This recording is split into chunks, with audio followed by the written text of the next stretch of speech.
You never did? You'd better not cross his path. He's a chain-smoking alcoholic sociopath.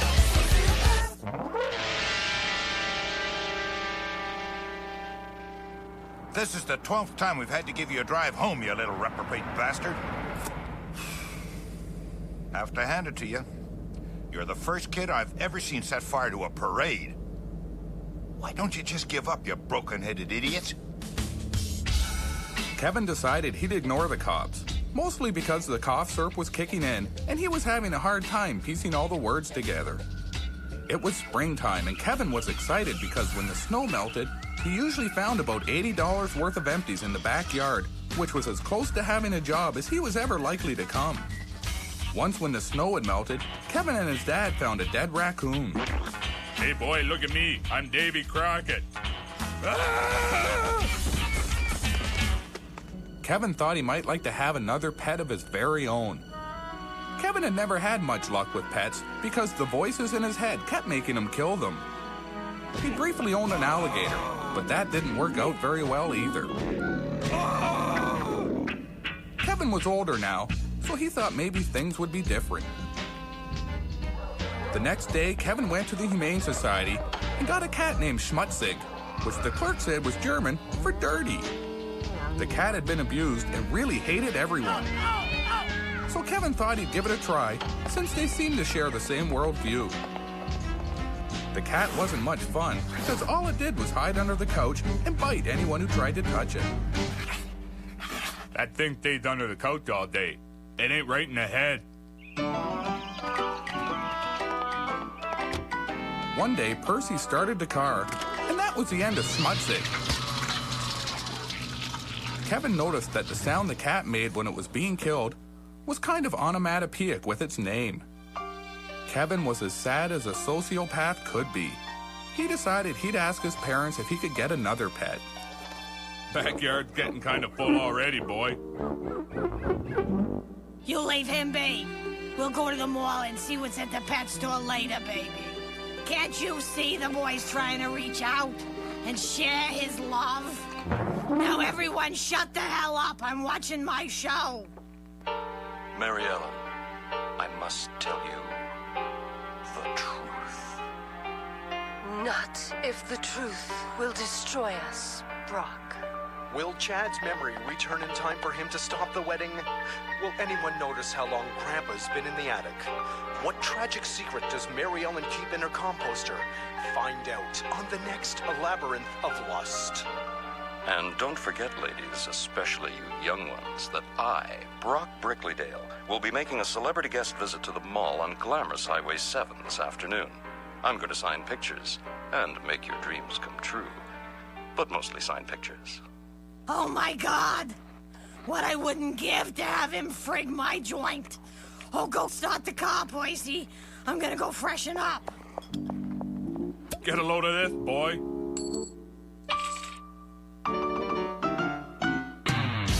Hey, asshole! What did I just tell you? I just opened a new one. I'm gonna open a new hole in your goddamn head if you don't get your ass in gear. Go to hell. Look, you son of a bitch. Mama's got that itch, so you got two choices. You take me to the mall, or you take me to bed.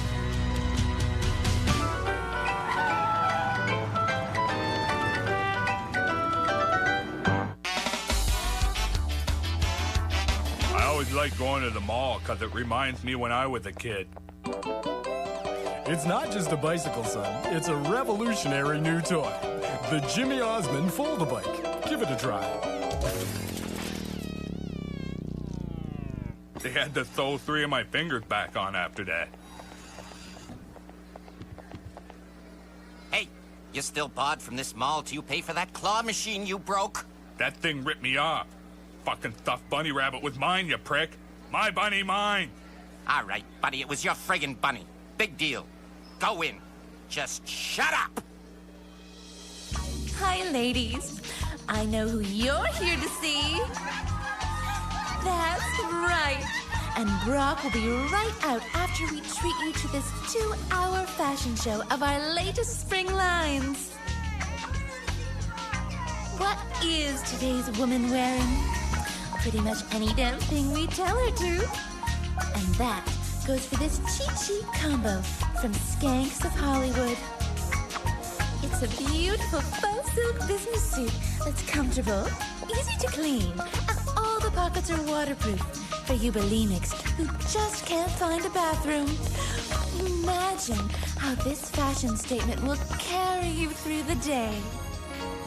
Baby, that dress makes you look so pretty, it's like making love to a way better looking woman than you. Oh, you sweet man. Annie, I haven't seen a woman that professional looking since the court appointed one to defend me. Oh, Charlie. We're cutting off your welfare. If you can afford clothes like that, you don't need it. Percy and Kevin were exploring the mall when they noticed an attractive woman with a clipboard. I'm Leanne from the mall credit card department, and if you agree to what I'm about to offer, you're 12 months away from total financial freedom. If you agree to what I'm offering, you're about 9 months away from twins. I'm talking about a credit card, sir. With our super special Air Mile value card, you can buy clothes, gas, save for a vacation, and you don't even have to pay for a year. I don't need no credit card to get stuff without paying. As it is, I'm wearing 5 shirts I put on in the change room. Kevin had spent his whole life watching his old man fail with women, and it was getting pretty boring. So he figured he'd go to the pet store and teach the parrot to talk dirty. Quit staring at me, you ugly son of a bitch! Kevin figured he'd pass on the bird because he got enough of that kind of talk from his parents and teachers.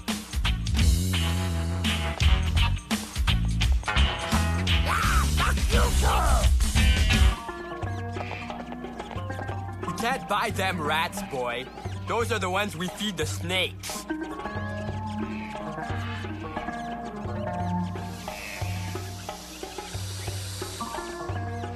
Have you ever thought about owning a snake, boy? The great pets. Women go crazy for them. Like, you'd be the most popular kid in school. Only the coolest people own snakes. You know, like, strippers and bikers. The idea of being cool and popular really appealed to Kevin, until he saw the price. All right, ladies, here's the man you've been waiting for. Brock Brickleydale.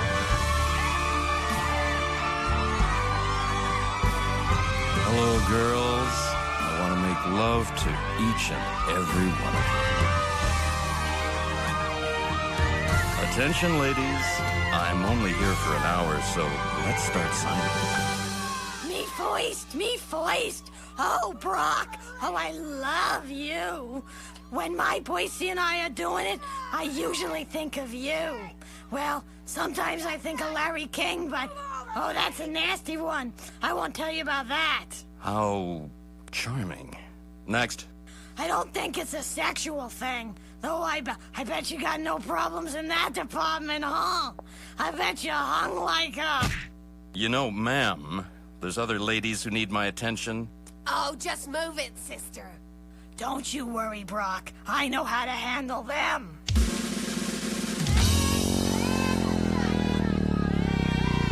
Look, lady, we can't just stand here talking all afternoon. Other people have rights. Oh, you're right, Brock. Is this your sly way of asking me out on a date? Here, let me give you a sneak peek at the dessert menu. I'm getting the fuck out of here. Hey, Brock's getting away. Stop him. I don't like the looks of this. Code 9. Code 9. We'll be in the parking lot in 027 seconds.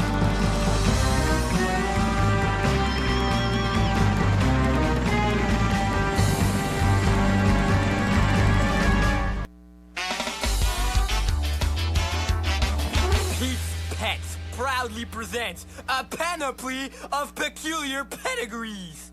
It's our annual show of amazing mutts. These creatures have evolved over time to the fine specimens you see before you today. here's Constable Walt to introduce you to two cop dogs who are top dogs. Hilarious. Hi, kids.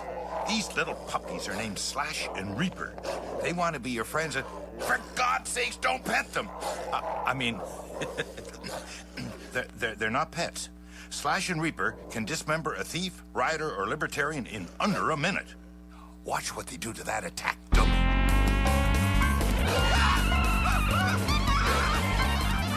Hey, Walt, we didn't bring the attack dummy, remember? It didn't fit into the car. For the love of all that's holy, help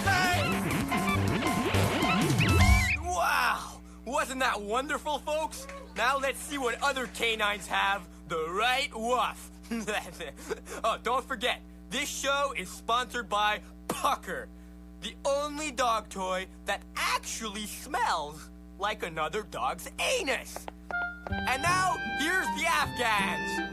These beautiful hunting dogs used to be the pride of their species until selective breeding rendered them the stupidest mutts on the planet. Hey, boy, you find yourself a pet yet? Kevin told his old man about the snake and that it was just too expensive. Never stopped us before. While everyone was distracted by all the excitement of the dog show, Percy snuck into the pet shop. A few of these, some of these, a few of these. And now, folks, the riverbed!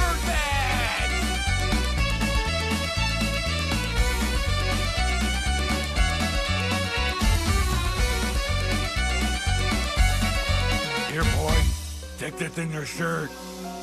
Kevin didn't know what to say. He wasn't used to the old man being nice to him.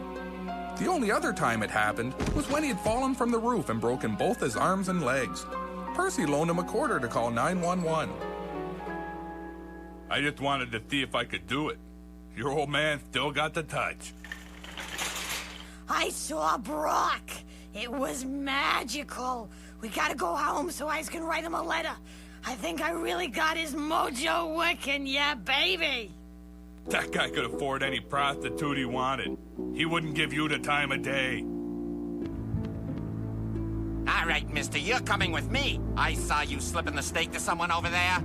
Percy. That's not what he means, Ma. This prick's calling me a thief. You're on the surveillance camera, pal. Caught red-handed. Now, give her, Ma, give her! Screw the boy, let's get out of here. At least I got you, you little bastard.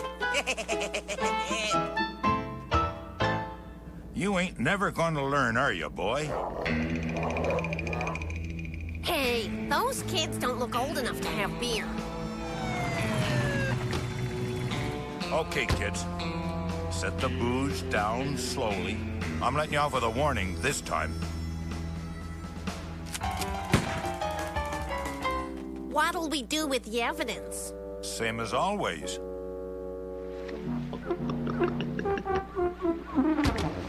Sorry about the pit stop, kid, but we got a bit of unwinding to do, and it's not like anyone would believe you if you told on us anyway.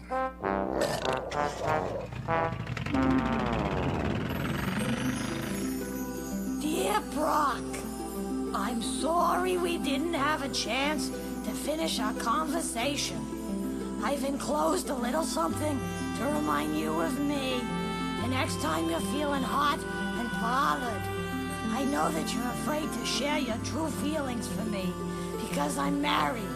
But if you just say the word, I'll have that fat bastard killed so we can be together. Oh, baby, yes.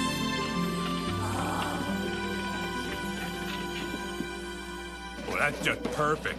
Toaster's stuck again, Ma. Give me a fork. I'm busy. Go feed the snake so the boy's got something to look forward to when he comes home. Can't find it. It took off.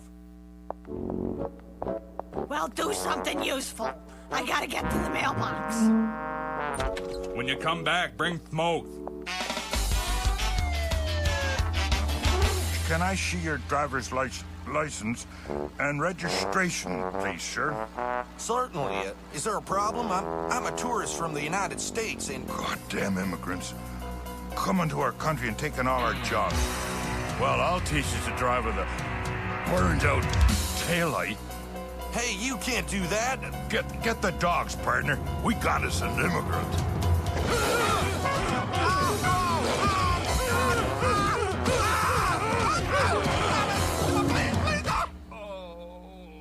Out of the car, kid.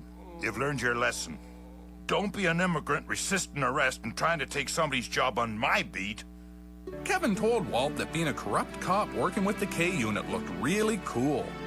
You can't become a cop if you have a criminal record. The trick is not to break the law until after you're part of the union. But I suppose if you want to work with much that bad, I might have an idea for you.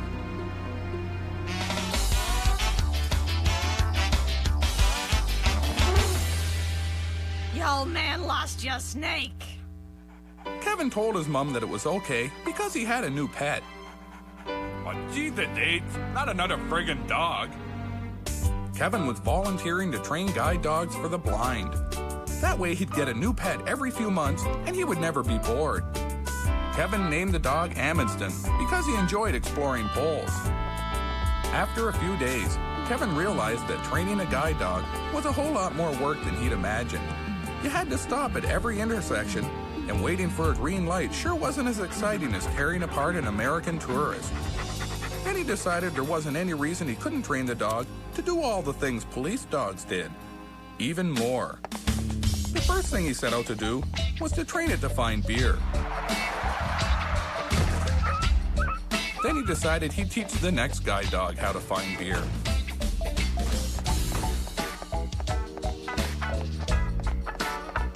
Soon he taught the dog how to live a typical evening in the life of Kevin Spencer.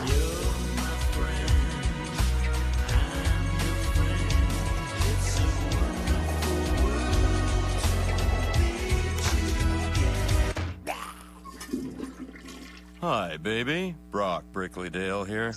Listen, this whole soap opera thing's getting too much. The fans are too weird. Can't you get me something respectable and original? Huh? A Canadian version of that American show When Animals Attack. What's the Canadian twist? When animals don't attack? Kinda lacks something. Here's your fan mail for today, Mr. Brickleydale. On the table, Maggie. I'll get back to you, Dave. No, Maggie, put the mail on the table. Sorry, Mr. Brickleydale. Panties, panties, panties, adult diapers, nude picture of woman doing something obscene, panties, death threat from angry husband, men's boxers, death threat from Courtney Love. Must be the wrong address. Panties, panties. What the hell's this? Will arrange accident for husband. Whoa, ugly and homicidal. I've included something in case you're hot and bothered. Better be cookies.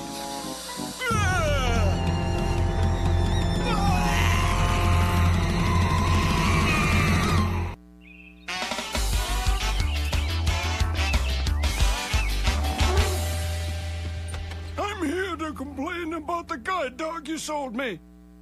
I asked Little Pepper to take me to the bank, and instead he took me to a prostitute. Now I lost my Social Security check and my virginity. Well, I guess I can kiss heaven goodbye. Kevin asked why the hell the guy was complaining about one stupid mistake. One mistake? The damn thing cleared out my liquor cabinet and already maxed out my credit cards on 1-900 phone sex numbers. Guess the little dog must be pretty excited to see you again. Either that or you just spilled a drink on my shoes. Wrong again. You got any doggy treats, kid? Kevin asked the blind man why he was feeding the dog a treat, since it would simply act as a Pavlovian reinforcement of his bad behavior. 'Cause once I figure out which is the front end, I'm gonna kick his little ass across the living room! And yours too, you little twisted freak! Kevin, Percy, I have something important to tell you. I just talked to my telephone psychic, and she says today is a day for second chances. All right. So that mean we can tear one off now? No! Second chances for me! I'm leaving you. I'm going to Hollywood to ask Brock Brickleydale to marry me. If he says yes, I'll be the happiest woman in the world. If he says no, I'll just hang out in his shrubs and break into his house when he's not there. Damn it, Anastasia, how could you do this to me? I ought to go down there and smash this pretty boy's face in. But seeing as I just sat down and everything, I guess the better man won. It's hard to say goodbye, Ma. So let's just say, don't let the door hit you on the ass on the way out. I'll miss you too, Percy. Now, who could that be? Mrs. Spencer, you're under arrest for the stalking and attempted murder of a famous celebrity. Since it was a celebrity, and you'll probably be undergoing a show trial, we suggest you phone your publicist immediately. Kevin saw an opportunity to put his dog's training into action and save the day. Attacking a police officer, eh, buddy? Well, I don't care how blind you are. You're heading downtown. But I did do it! Oh, baby, you saved me! No, he didn't. We're still here, and we're taking you downtown with us. Percy, save me! What the hell for? At least I'll know you're not out whoring around with some TV star.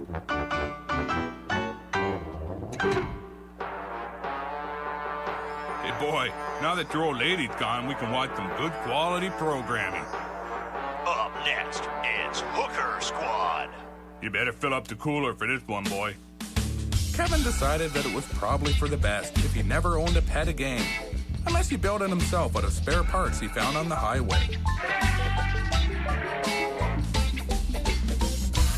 Then he sat at the kitchen table and started stabbing between his fingers with a knife really fast.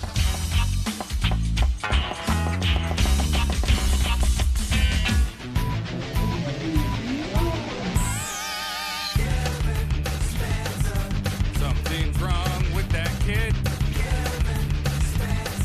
His head don't work, it never did.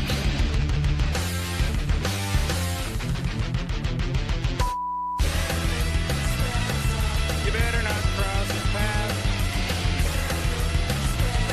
He's a chain-smoking alcoholic sociopath. My bunny, mine.